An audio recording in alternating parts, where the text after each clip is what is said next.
నాకు గవర్నమెంట్ ఇచ్చిన ఇల్లుని రీమోడల్ చేస్తున్నాను. అటాచ్డ్ ఇది బాల్కనీకి ఇది ఇవ్వలేదాడు, నేనే పెట్టించాను. కిందంతా టైల్స్ వేయిద్దాం, కొద్దిగా మార్పు చేద్దామని చూస్తున్నాను. కాకపోతే నాకు వచ్చిన పింఛని డబ్బుల్లో మెల్లమెల్లగా చేయించడం అవుతుంది. ఇది వంటగది, కొద్దిగా ఇవన్నీ నేను పెట్టించాను, వాడు ఏమి ఇవ్వలేదు. ఇంకా మళ్ళీ ఎక్స్ట్రా బల్లలు వేయించాను. ఈడ ఒక గది ఇచ్చాడు, ఈ బల్ల కూడా మొన్న వేయించాను. ఇది అప్పుడే ఎన్ని నెలల నుంచో అవుతుంది. నాకు టైల్స్ కొనేసి ఉంచాను. ఇక పాత వాళ్ళు ఇచ్చిన గ్యాస్ బల్ల పడగొట్టించేసి చెత్త అంతా పాడించేస్తున్నాను.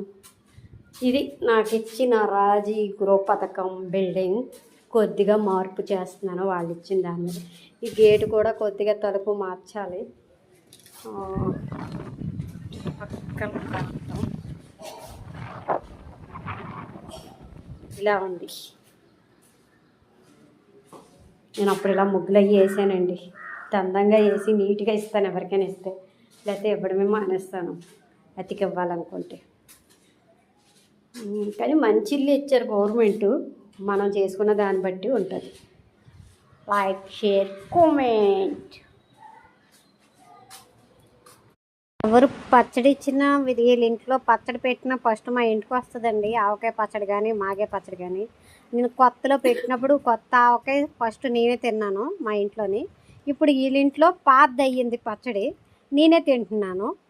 వీళ్ళింట్లో ఎవరు తినరండి, మా అక్క తినేది పాపం. ఇప్పుడు గుండెల్లో ఘాటు వచ్చేసి తినడం మానేసింది.